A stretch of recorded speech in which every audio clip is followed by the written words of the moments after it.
आज हम संकर्ण धातु संकुलों का संयोजकता बंध सिद्धांत यानी कि valence bond theory of transition metal complex इसके बारे में स्टडी करेंगे। जो पोलिंग ने संयोजक बंध सिद्धांत संकर्ण धातुओं में बंध समझाने के लिए दिया वो काफ़ी महत्वपूर्ण था और इस सिद्धांत के आधार पर निम्न अवधारणाएं बनी। पहली अवधारणा थी केंद्र में स्थित संकर्ण धातु परमाणु या आयन के पास रिक्त डी कक्षक उपलब्ध होने चाहिए। अतः धातु परमाणु लिगेंड धातुओं के साथ बंध बनाने के लिए कई रिक्त कक्षक उपलब्ध कराते हैं। इन रिक्त कक्षों की संख्या केंद्रीय धातु परमाणु की उपसंयोजक संख्या के बराबर होती है, यानी कि जो धातु केंद्रीय धातु है वो ही खाली कक्षक उपलब्ध कराता है जिससे लिगेंड कोऑर्डिनेशन बॉन्ड बना सकते हैं और वो जितने बॉन्ड बनाएंगे वो उसका कोऑर्डिनेशन नंबर कहलाएगा। पहला तो ये था। दूसरा था इसका विभिन्न प्रकार के रिक्त कक्षक संकृत होकर समान आकार व आकृति वाले संकृत कक्षक बना लेते हैं। विभिन्न प्रकार के संकर कक्षकों की आकृति भिन्न भिन्न होती है और इसी के अनुसार संकुल लवणों की आकृतियाँ होती हैं। विभिन्न प्रकार के संकुलों में पाए जाने वाले संकरण एवं उनकी आकृति का विवरण जो सारणी है उसमें दिया हुआ है। जैसे sp3 चतुष्फलकीय, dsp2 वर्ग समतलीय है, d2 sp3 है, sp3 d2 ऑक्टाहेड्रल है और ये इसके एग्जाम्पल दे रखे हैं आपके सामने। इसके बाद तीसरा पॉइंट है संकुल बनते समय है लिगेंड समूह इलेक्ट्रॉन दाता यानी इलेक्ट्रॉन डोनर की तरह व्यवहार करता है, जबकि धातु परमाणु या आयन इलेक्ट्रॉन पाता यानी इलेक्ट्रॉन एक्सेप्टर की बात व्यवहार करता है। तो यहाँ पर लिगेंड तो डोनर होता है और धातु जो होता है रिक्त कक्षक उपलब्ध कराता है वो एक्सेप्टर होता है।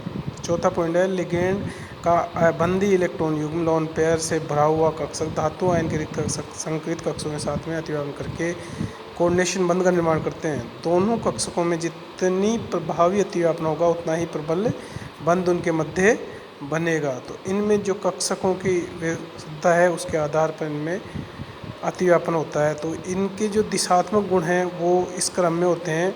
सबसे जो कम sp3 में होते हैं, फिर उससे ज़्यादा dsp2 में और उससे ज़्यादा d2 sp3 में होते हैं। एक उप सहसंयोजक बंध की मजबूती और प्रकृति वैसे ही होती है जैसा कि एक सहसंयोजक बंध की होती है, लेकिन उप सहसंयोजक बंध से बंधित दोनों परमाणु पर नियमनिष्ठ आवेश यानी कि फॉर्मल चार्ज आ जाता है। तो इसलिए इसको दाता परमाणु +1 और पाता परमाणु एक्सेप्टर जो होता है वो -1 होता है, डोनर +1 आ जाता है। वीपीटी के अनुसार संकुल यौगिक का स्थायित्व यानी स्टेबिलिटी ऑफ कॉम्प्लेक्स कंपाउंड ये निम्न प्रकार है। पहला विद्युत उदासीन सिद्धांत। इस सिद्धांत के अनुसार क्या होता है कि टोटल जो कंपाउंड होता है उसमें उदासीनता का लक्षण आ जाना चाहिए। जैसे इस सिद्धांत के अनुसार यदि किसी संकुल में कुछ लिगेंड धातु परमाणु के साथ दूसरे बंध बनाने में इलेक्ट्रॉन पाने के कारण धातु परमाणु पर ऋण आवश्यक हो जाता है। फॉर एग्जाम्पल Fe2O/6 ब्रैकेट बंध 3+ में आयरन का परमाणु पर -3 निम्नलिखित आवश्यक हो जाता है, क्योंकि जल के 6 अणुओं के साथ उससे बंध बनाकर आयरन पर -6 निम्नलिखित उसका आ जाएगा, जिसमें -3 तो आयरन की +3 ऑक्सीजन अवस्था के कारण से उदासीन हो जाएगा, शेष -3 पर एकत्रित हो जाएगा। इतनी अधिक ऋणावेश पर धातु परमाणु पर एकत्रित होना संकुल की स्थितियों को घटाने वाला होता है, लेकिन पोलिंग ने बताई ऐसी स्थिति उत्पन्न नहीं होती है। संकुल केंद्रीय परमाणु का एकत्रित आवेश उस पूरे संकुल के अन्य परमाणुओं पर इस प्रकार से फैल जाता है कि संकुल परमाणु आंशिक आवेश 1 से अधिक नहीं होता है और केंद्रीय धातु परमाणु या तो उदासीन होता है अथवा आंशिक धन आवेश होता है। पोलिंग के अनुसार जल और अमोनिया युक्त धन आयन संकुल अधिकांश धन आवेश से समस्त हाइड्रोजन परमाणु पर फैल जाता है। इस प्रकार से ये आवेश इसमें कवर हो जाता है। फिर है सेकंड पाइबंध बनाने के सिद्धांत। पोलिंग ने बताया कि लिगेंडों के द्वारा उपसर्जक बंध बनने के परिणामस्वरूप धातु परमाणु पर जो ऋणावेश एकत्रित हो जाता है उसे कम करने के लिए दूसरा जो बॉन्ड बनता है वो पाइबंध होता है।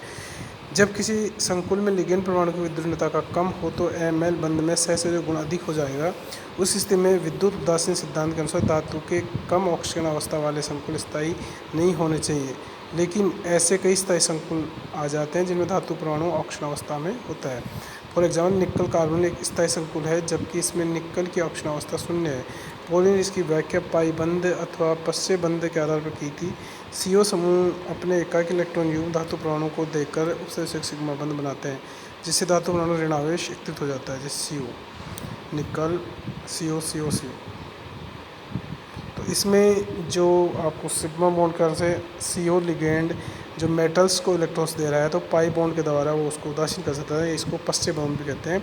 तो यहाँ पर जो इसका चार्ज जो आ रहा है मेटल पे वो वापस डिस्ट्रीब्यूट हो जाता है।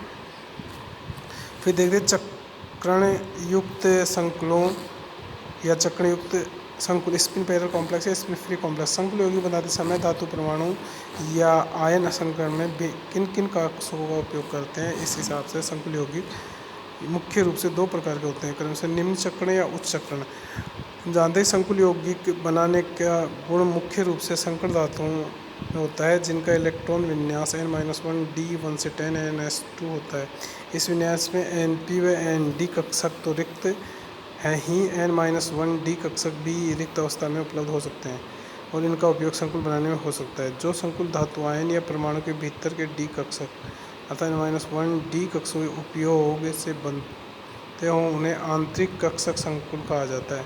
चूँकि इन संकुलों बनने में d कक्षकों के इलेक्ट्रॉनों का युग्म होता है और अयुग्मित इलेक्ट्रॉनों की संख्या कम हो जाती है, इस कारण से ना ही हमने इन्हें चक्रण संकुल यौगिक स्पिन पेयर्ड कॉम्प्लेक्स कहा, जबकि ऑर्गन ने इनको निम्न संकुल स्पिन कॉम्प्लेक्स कहा है। फॉर एग्जांपल ये इनके हैं। तो इससे स्पष्ट होता है। और बाह्य कक्षक जो आउटर ऑर्बिटल है उसके अंदर वीक लिगेंड्स जो होते हैं उनका उपयोग किया जाता है। इस प्रकार ये आउटर ऑर्बिटल का निर्माण करते हैं। Thank you.